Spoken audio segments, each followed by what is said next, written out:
Владата по изборите ќе преземе конкретни чекори за надминување на спорот со Бугарија, а веќе по нова година ќе има реално придвижување на процесите.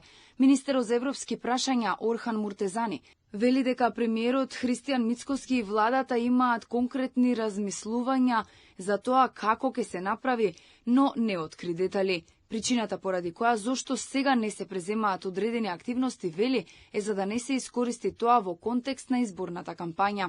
Кај премиерот и кај владата постои сериозна одлучност и заинтересираност после изборите да се направат конкретни чекори за надминување на овој проблем. Тој на денешната пресконференција со неговиот фински колега посочи дека односите меѓу двете земји имаат динамика и континуитет, како и иднина што се гради врз доверба и заеднички европски вредности.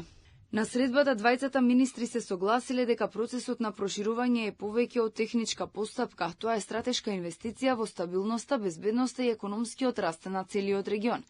Ова земја е во срцето на Европа и нејзиното место е во Европската унија. Во моменталната безбедносна ситуација во Европа треба да го засилиме единството и да работиме уште поинтензивно да се интегрираме економски во Европа. Обединета Европа и проширена Европска унија. Но во меѓувреме не успеа напорите на претседателот на Европскиот совет Кошта за поедноставување на процесот за нови членки и прекинување на застојот околу потенцијалното членство на Украина и Молдавија. Дипломатската офанзива на Кошта, како што објави Политико, е обид да се заобиколи унгарскиот премиер Виктор Орбан, кој го искористи ветото на својата земја за да го попречи патот на Украина кон членство во Унијата.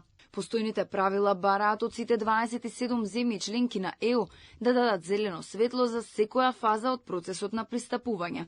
Молдавија, која исто така е официјален кандидат за членство во ЕУ, е поврзана со Киев во процесот на пристапување и не може да продолжи се додека трае ќорсокакот, доколку во рамки на Унијата би се направиле одредени промени во поглед на ветото. И патот на Македонија кон ЕУ би бил попредвидлив со оглед на тоа што се соочуваме со вето од Бугарија поради билатерални спорови.